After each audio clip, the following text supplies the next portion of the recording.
السلام عليكم ورحمة الله وبركاته. متابعي قناة مجنون حلاقة، أهلا بيكم. النهاردة معادنا مع فيديو جديد عن مكنة جديدة برضو من منتجات VGR. زي ما وعدتكم كده ان احنا هنتابع ايه الشغل الجديد اللي نازل في 2025 والحاجة اللي تستحق نعمل عليها فيديو بنعمل عليها فيديو. النهاردة معادنا مع مكنة من الماكينات المتعددة ولكن بسعر اقتصادي.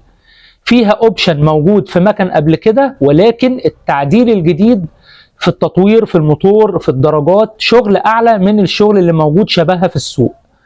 فيديو النهارده عن دي مكنه الحلاقه VGR 366 او 366 3 في 1. هي المكنه عباره عن قطعه تنعيم وقطعه للانف وقطعه للزيرو. طب ما الكلام ده موجود قبل كده، وبالفعل موجود في نفس VGR عامله 3 في 1 قبل كده، وكيمي عامله 3 في 1 برضو المعروفه الشهيره جدا اللي هي 6558.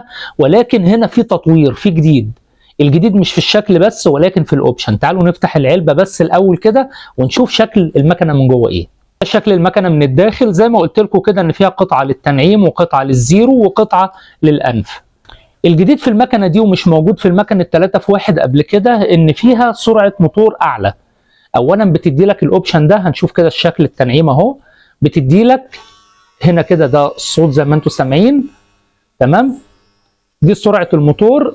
في سرعه ثانيه اضافيه بتدي لك تربو، يعني الموتور بتاعها على سرعتين. ده اولا. ثانيا فيها الشاشه الديجيتال لو خدنا بالنا اهي، اللي بتبين لي مده الشحن قد ايه او فاضل فيها قد ايه، كام في المية.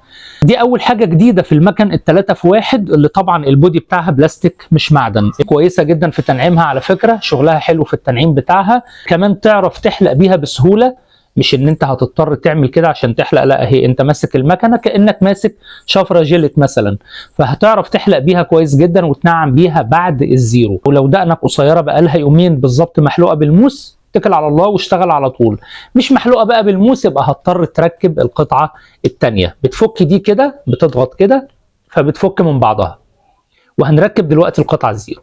دي القطعه الزيرو اهي زي ما انت شايف كده. المخرج اللي فيها ده بيركب هنا على راس الموتور على طول كويس، واضغط ضغطه بسيطه خلاص كده بقت شغاله معايا تمام وزي الفل. الزيرو بتاعها برضو سرعتين، ما هو الموتور واحد. بتدي لك زيرو حلو، مش زيرو موس بقى، لا بتدي لك درجه الزيرو العاديه، لان دي مش مكنه زيرو موس، هي معاها تنعيم. لو دقنك طويله مش هتشتغل بالتنعيم على طول، يبقى تشتغل بالزيرو الاول. وطبعا الزيرو بتاعها مناسب جدا للجسم لان شفراتها ناعمه مش حاده. النعومه اللي فيها بالظبط كده زي 1910 او VGR 290. حاجه تعرف تستخدمها استخدام داخلي واستخدام شخصي.